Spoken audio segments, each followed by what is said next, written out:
Hello student, जय श्री कृष्णा। स्वागत है आप सभी का एक बार फिर इस नई वीडियो में। आज की वीडियो में हम इंग्लिश ग्रामर का एक टॉपिक जो कि है आइदर और, क्या है जो कि है आइदर और, इसके बारे में जानने वाले हैं। आइदर और का प्रयोग कहाँ, कब और कैसे किया जाएगा, ये सब हमें इस वीडियो में जानना है। टॉपिक आइदर और का प्रयोग बहुत सिंपल है। ये आइदर और का प्रयोग है आपको 12th क्लास तक की जो इंग्लिश ग्रामर है और स्पोकन इंग्लिश में आपको बहुत काम आएगा।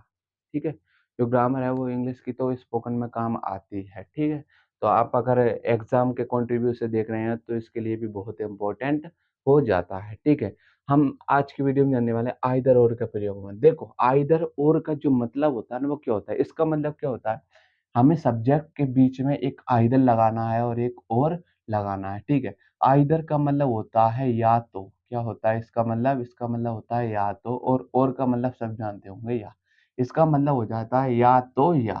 ठीक है, ये इसका प्रयोग जब करते हैं जब हमारे पास सब्जेक्ट दो होता है। ठीक है, हमारे पास कोई दो सब्जेक्ट होते हैं, उनमें से कोई एक सब्जेक्ट काम को कर रहा होता है, तब हम इसका प्रयोग करते हैं। ठीक है, तो जो आइदर और होता है ना, उसको प्रयोग कैसे करते हैं, देखिए एग्जाम्पल की मदद से हम समझते हैं। सबसे पहले एग्जाम्पल हमने लिया है, Ram is playing cricket. Ram cricket खेल रहा है, क्या है, प्रेजेंट कंटिन्यूअस है। ठीक है, इसमें आईएनजी लग रहा है, प्रेजेंट कंटिन्यूअस है। ठीक है, कि राम क्रिकेट खेल रहा है, ये इसकी हिंदी हो गई। ठीक है, अब दूसरा सेंटेंस इसी का है, Shyam is playing cricket. Shyam cricket खेल रहा है। ठीक है, दो सेंटेंस हो गए। ठीक है, अब सेंटेंस दो हो गए, इस सेंटेंस को हमें rewrite the sentence using either और। एग्जाम में अगर आपके आ गया कि हमें इसे आइदर और से रीराइट करना है, तो हम कैसे करेंगे वो देखिए। देखो, हमें करना क्या है, सबसे पहले ये आप एक बात नोटिस करेंगे, ये इज से लेके बाकी का पूरे सेंटेंस है वो पूरा का पूरा सेम है दोनों में।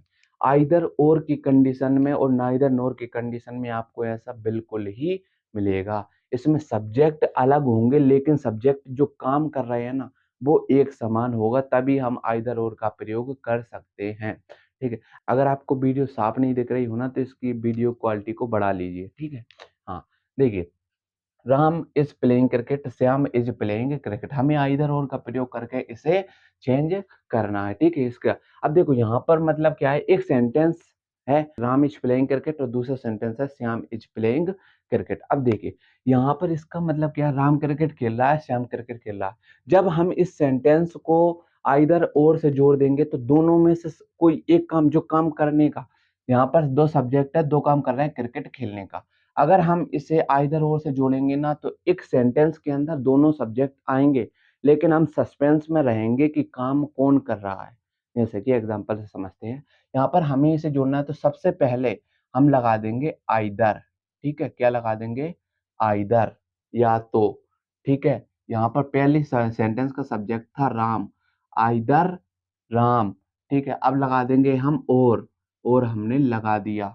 अब लगा देंगे यहाँ पर हम श्याम, यहाँ पे लगा दिया हमने ये श्याम। आइदर राम और श्याम, ये आइदर और आता है ना, ये दोनों सब्जेक्टों के बीच में आता है। पहला सब्जेक्ट ये होगा, दूसरा सब्जेक्ट ये हो गया। ठीक है, आइदर राम और श्याम। अब पीछे का सेंटेंस क्या था, इज प्लेइंग क्रिकेट। सब्जेक्ट जब सिंगुलर होगा ना, तो वर्ब सब्जेक्ट के जो सेकंड सब्जेक्ट होगा ना, उसके अनुसार हमें वर्ब्स को लगाना है। ठीक है, जो हेल्पिंग वर्ब है ना, उन्हें हमें सेकंड सब्जेक्ट के अनुसार लगाना है। ठीक है, तो यहाँ पर हो जाएगा आइदर राम और Shyam is playing cricket, is playing cricket.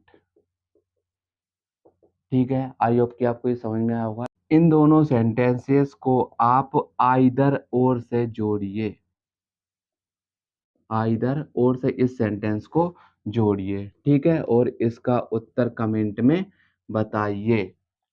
Either और का प्रयोग हमने पढ़ लिया, अब हम पढ़ने वाले हैं नाइदर नोर के प्रयोगों को।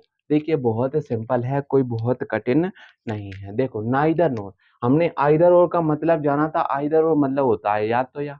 नाइदर और का मतलब होगा ना तो ना, इसका मतलब क्या होगा, ना तो ना, मतलब कि ये नेगेटिव सेंस देता है। कैसा सेंस देता है, नेगेटिव सेंस। देखिए अब यहाँ पर सबसे पहला एग्जांपल हमने लिया है, क्या लिया है, इसका प्रयोग कैसे करेंगे वो आज हम जानेंगे। ठीक है, देखो, Rani does not play hockey. Rani hockey नहीं खेलती है। ठीक है, रानी हॉकी नहीं खेलती है। ठीक है, Mansi does not play hockey. Mansi hockey नहीं खेलती है। अब इन प्रकार के आइदर और नाइदर नोर इस प्रकार के सेंटेंस में सब्जेक्ट चेंज होगा। सब्जेक्ट जो काम कर रहे हैं वो एक जैसे रहेंगे हमेशा। अब देखिए, आपको कुछ बातें इसमें याद रखना पड़ेगी, जैसे कि नाइदर नोर का प्रयोग हम देख रहे हैं पहले से ही नकारात्मक है, नेगेटिव सेंस पहले से ही दे रहा है, तो इसमें से जो नोट है ना वो हमें हटाना पड़ेगी। कैसे? देखिए, इसका जब हम आंसर बनाएंगे तो वो क्या बनेगा, सबसे पहले नाइदर नोर का प्रयोग करना है। इनका प्रयोग हमेशा पहले किया जाएगा।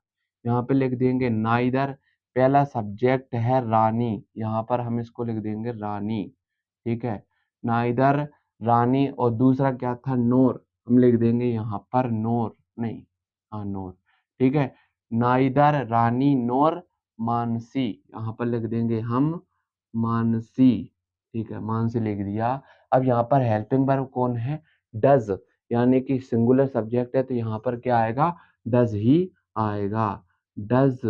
ठीक है, यहाँ पर नोट हटा देंगे क्योंकि नेगेटिव सेंस ये पहले से ही बता रहे हैं ना, इसलिए हम यहाँ पर नोट नहीं लगाएंगे। फिर इसके बाद में जो पीछे का ऑब्जेक्ट बचा था, प्ले हॉकी, प्ले हॉकी, ये हमारा उत्तर हो गया। बस कितना सिंपल है, neither Rani NOR Mansi does play hockey. ठीक है, ना तो रानी हॉकी खेलती है और ना ही मानसी हॉकी खेलती है। ठीक है जी, इसका जो उत्तर होगा वो आप कमेंट कीजिए। ठीक है, आई होप कि आपको नाइदर नोर और आइदर और के प्रयोग समझ में आए होंगे। और अब मिलते हैं हम नेक्स्ट वीडियो में। जय हिंद, जय भारत।